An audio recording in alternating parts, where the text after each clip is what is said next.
I didn't think that I was just going to be killed, Ocasio-Cortez on her fears on January 6. Asked if that belief was driven in part by her experience as a survivor of sexual assault, Ocasio-Cortez said past traumas weighed on her mind as she hid. Survivors have a very strong set of skills.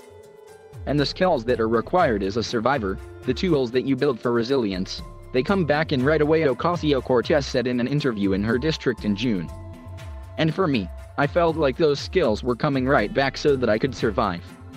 She also traced the feeling back to what she described as the misogyny and the racism that animated the attack on the Capitol.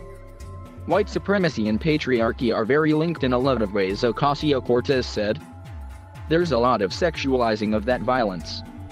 Ocasio-Cortez first shared in February that she had been sexually assaulted years earlier. Her revelation in an Instagram live video came less than a month after supporters of former President Donald Trump stormed the Capitol, breached security, and began to wend their way through its halls in search of lawmakers. The decision weeks later to tell her story of sexual assault from her early 20s, she said, had not been a conscious one. You don't say, this is the moment. I'm going to do this now. It feels like something happens in the circumstances that almost propels you to, and almost forces you in a way to come forward, Ocasio-Cortez said. Because I think a lot of survivors would rather never talk about what happened ever again. Painful first term. When Ocasio-Cortez arrived in Washington 2 years ago, fresh off a ground-shaking upset to a high-ranking Democratic incumbent, her new colleagues were slow to embrace her. Some never have. Though she rarely showed it in public, Ocasio-Cortez told Bash that her first term was very painful. I came in and I unseated an incumbent that, while may not have been resonant in our community, was very popular inside those, smoke-filled rooms, Ocasio-Cortez, 31, said.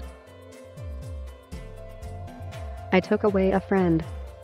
And so, I walked into a very cold environment, even within my own party. That incumbent, former New York Rep. Joe Crowley, was the fourth-ranking Democrat in the House when he lost his seat to Ocasio-Cortez, who denied him an 11th term. Ocasio-Cortez said she was iced out by some of Crowley's old pals and others who questioned her bona fides but never took the time to engage her once she arrived in the Capitol. It would be really weird sometimes walking to a house bar and seeing a colleague who would never say hello to me, she said.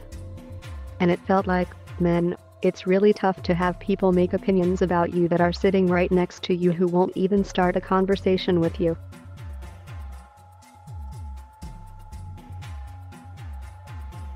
Thank you for watching. Please subscribe.